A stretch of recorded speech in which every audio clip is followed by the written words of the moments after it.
তোমাদের পয়সা দিয়ে দেবো। আচ্ছা ঠিক আছে, ও পয়সা আমি দেবো, আমার ভাই বোন দেবে না, আমি দেবো। আমরা আমাদের পয়সার কোনো প্রয়োজন নেই, ঠিক আছে? আচ্ছা, আপনি যদি সেফটি কিন্তু মানে ওই ফালতু লোক 2 টাকা এগো না, ফালতু লোক। আমি এই দেশে এত কষ্ট করে এসেছি কি বাংলাদেশে ফেরত দেওয়ার জন্য? জি না ওরা জানে না। আচ্ছা ঠিক আছে। বিচারপতি শামসুদ্দিন চৌধুরী মানিক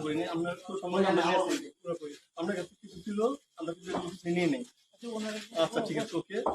কোনো সমস্যা হলে বলবেন, আপনি কেন পালালেন? পালানো যাবে না, ঠিক আছে? আপনি যদি পালান কেন?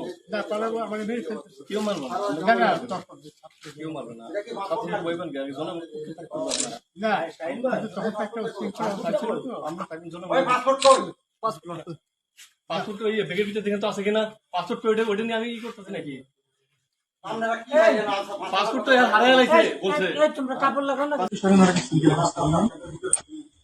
আছে স্যার, আছে স্যার, আছে স্যার, আছে স্যার, আছে স্যার, স্যার।